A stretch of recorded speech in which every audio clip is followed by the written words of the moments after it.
पांडवांचे पूर्वज. चंद्रवंशात पुरुरवा, त्याचा आयु, त्याचा नहुष, त्याचा ययाती, त्यास 2 स्त्रिया, एक शुक्र कन्या देवयानी, असुर वृषपर्वा यांची कन्या शर्मिष्ठा. देवयानीला यदू आणि तुर्वसु हे पुत्र झाले आणि शर्मिष्ठेला द्रुद्यू, अनु आणि पुरु. यदूच्या वंशात यादव झाले आणि पुरुच्या वंशात पौरव झाले. पौरवात अनेक राजे झाल्यानंतर दुष्यंत झाला. दुष्यंताचा पुत्र भरत. भरस्व पुत्र दुष्यंत अशी देववाणी झाल्यावरून त्याचे नाव भरत पडले. त्यांच्या वंशात हस्ती झाला. त्याने गंगेच्या काठी हस्तिनापूर बसवले. त्यांच्या वंशात अजमीड झाला. त्यांच्या वंशात कुरु झाला. त्यावरून कुरुक्षेत्र हे नाव पडले. पुढे त्यांच्या वंशात प्रताप झाला. त्यास देवापी, शांतनु, बाल्लिक असे 3 पुत्र झाले. देवापी लहानपणीच राज्यत्याग करून अरण्यात गेला आणि शांतनु राजा झाला. या शांतनुचा गंगेच्या पोटी पुत्र झाला, तो भीष्म होय. गंगेला शाप झाल्या कारणाने तिने मनुष्य देहात शांतनुची पत्नी होऊन काहीच दिवस त्याच्याजवळ घालवले. तिला 7 पुत्र झाले, ते तिने गंगेत टाकले. 8वा पुत्र भीष्म झाला. त्यासही ती गंगेत टाकू लागली. तेव्हा शांतनुने तिला अव्हेरून तो पुत्र वाचवला. परंतु गंगा मात्र आपल्या पूर्व प्रतिज्ञेप्रमाणे आपले अप्रिय झाले म्हणून शांतनु सोडून स्वर्गात गेली. भीष्म प्रतिज्ञा. शांतनुची दुसरी भार्या सत्यवती झाली. ही एका कोळ्याची मुलगी असून कुमारपणामध्ये पराशर ऋषींपासून तिला एक कानिन पुत्र झाला. त्याचे नाव द्वैपायन एका द्वीपात बेटात टाकून दिल्यामुळे पडले. हाच व्यास. तो कृष्ण वर्णाचा असल्यामुळे कृष्ण द्वैपायन असेही त्यास नाव दिले. त्याने वेदांची व्यवस्था लावल्यामुळे त्यास वेदव्यास असेही म्हणतात. असो, सत्यवती अतिशय सुस्वरूप असल्यामुळे तिच्यावर शांतनु राजाची प्रीती बसली. परंतु पूर्व पत्नीचा पुत्र भीष्म हा जिवंत असल्याने आपल्या मुलास राज्य मिळणार नाही असे सत्यवतीस वाटून तिने शांतनुचा स्वीकार करण्याचे नाकारले. शांतनुची मनस्थिती चिंतायुक्त पाहून भीष्मास अत्यंत वाईट वाटले व त्याने आपणास राज्य नको, तुम्ही सत्यवतीशी विवाह करून तिच्या संततीस राज्य द्या असे बापास सांगितले. परंतु तेवढ्याहीने सत्यवतीचे समाधान होईना. तू भांडला नाहीस तरी तुझी मुले माझ्या मुलांशी भांडतील असे जेव्हा ती म्हणाली, तेव्हा त्याने मी लग्नही करणार नाही, आमरणात ब्रह्मचारी राहीन अशी घोर प्रतिज्ञा केली. ही प्रतिज्ञा त्याने शेवटपर्यंत पाळली आणि ब्रह्मचारी राहून योग निष्ठेने आपले सर्व आयुष्य भावांच्या व पुतण्यांच्या राज्यकारभारात त्यांचे कल्याण साधण्यात घालवले. ही जी भीष्म प्रतिज्ञा भीष्माने केली व आमरण निष्ठेने व निश्चयाने पाळली त्याबद्दल कित्येक चिकित्सक त्यास दोष देतात.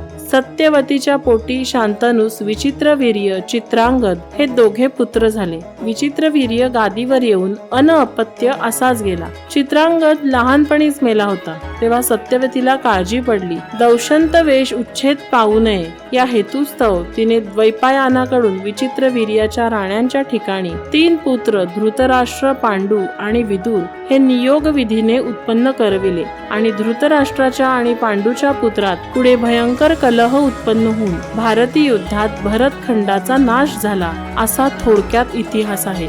भीष्माने वृद्ध बापाच्या कामवासनेकरिता ब्रह्मचारी राहून राज्यत्याग केला, या त्याच्या कृत्याचा हा भयंकर परिणाम झाला असे या चिकित्सकांचे म्हणणे आहे. पण भावी अनर्थ प्रकार होणार असे थोडीच पूर्वी स्वप्न पडले होते किंवा शंतनूच्या पोटी ही संतती होणार, ती अल्पवीर्य अल्पायुषी होणार हे थोडेच सांगता आले असते. भीष्माच्या पुढे आपले सुख किंवा पित्याचे सुख यापैकी कोणते साधावे एवढाच प्रश्न होता आणि त्याने पितृभक्तीने व स्वार्थ त्यागाचे उदात्त उदाहरण भारतीयास घालून दिले. यामुळे सर्व भारतीय वीरांनी भीष्म श्रेष्ठ व पूज्योत्तम ठरतो. या भीष्माच्या उदाहरणाचे अनुकरण ऐतिहासिक काळात चितोडच्या शिसोदे वंशात एका राजपुत्राने केले. चंद नावाच्या या राजपुत्राने बापाच्या दुसऱ्या विवाहाच्या वेळी अशीच राज्यत्यागाची प्रतिज्ञा केली.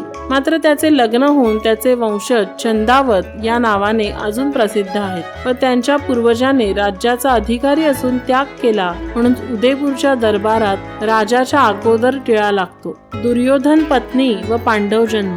विचित्रवीर्याचा ज्येष्ठ पुत्र धृतराष्ट्र हा जन्मांध असल्याने पांडू हा शंतनूच्या नंतर राजा झाला. पांडूला कुंती आणि माद्री ह्या 2 स्त्रिया होत्या. पुढे पांडूने सर्व भरतखंडावर आपले साम्राज्य स्थापित केले, परंतु शेवटी निपुत्रिक आणि क्षयी झाल्याने तो हिमालयातील वनात निघून गेला. तेव्हा गांधार राजकन्या गांधारी नावाच्या धृतराष्ट्राच्या राणीपासून झालेला पुत्र दुर्योधन यास राज्याधिकार मिळाला. धृतराष्ट्रात 100 पुत्र असून दुर्योधन, दुःशासन, विकर्ण आणि चित्रसेन असे 4 त्यात मुख्य होते. इकडे वनात पांडूच्या कुंती व माद्री या स्त्रियांनी पांडू निपुत्रिक मरू नये म्हणून नियोगाने देवांपासून 5 पुत्र उत्पन्न केले. कुंतींच्या पोटी यमधर्मापासून युधिष्ठिर, वायूपासून भीमसेन, इंद्रापासून अर्जुन असे 3 पुत्र झाले आणि माद्रीच्या पोटी अश्विनीपासून नकुल आणि सहदेव उत्पन्न झाले. ते दोघे अत्यंत सुस्वरूप होते. पुढे पांडू मरण पावला व माद्री सहगमन करून स्वर्गास गेली.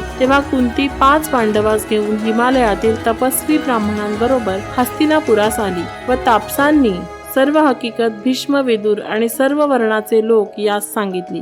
तेव्हा ते 5 पुत्र पांडूचेच आहेत असे मान्य करून भीष्माने त्यांचा स्वीकार केला व त्यांच्याकडून पांडूची और्ध्वदेही सर्व क्रिया करवली. येथून धृतराष्ट्राचा आणि पांडुपुत्रांचा साहजिकच तंटा व द्वेष सुरू झाला. हिमालयात आलेले हे 5 पांडूचे मानलेले पुत्र राज्याधिकारी होणार की आम्ही राज्याधिकारी होणार असा दुर्योधन, दुःशासनाधिकांच्या मनात साहजिकच प्रश्न उत्पन्न झाला.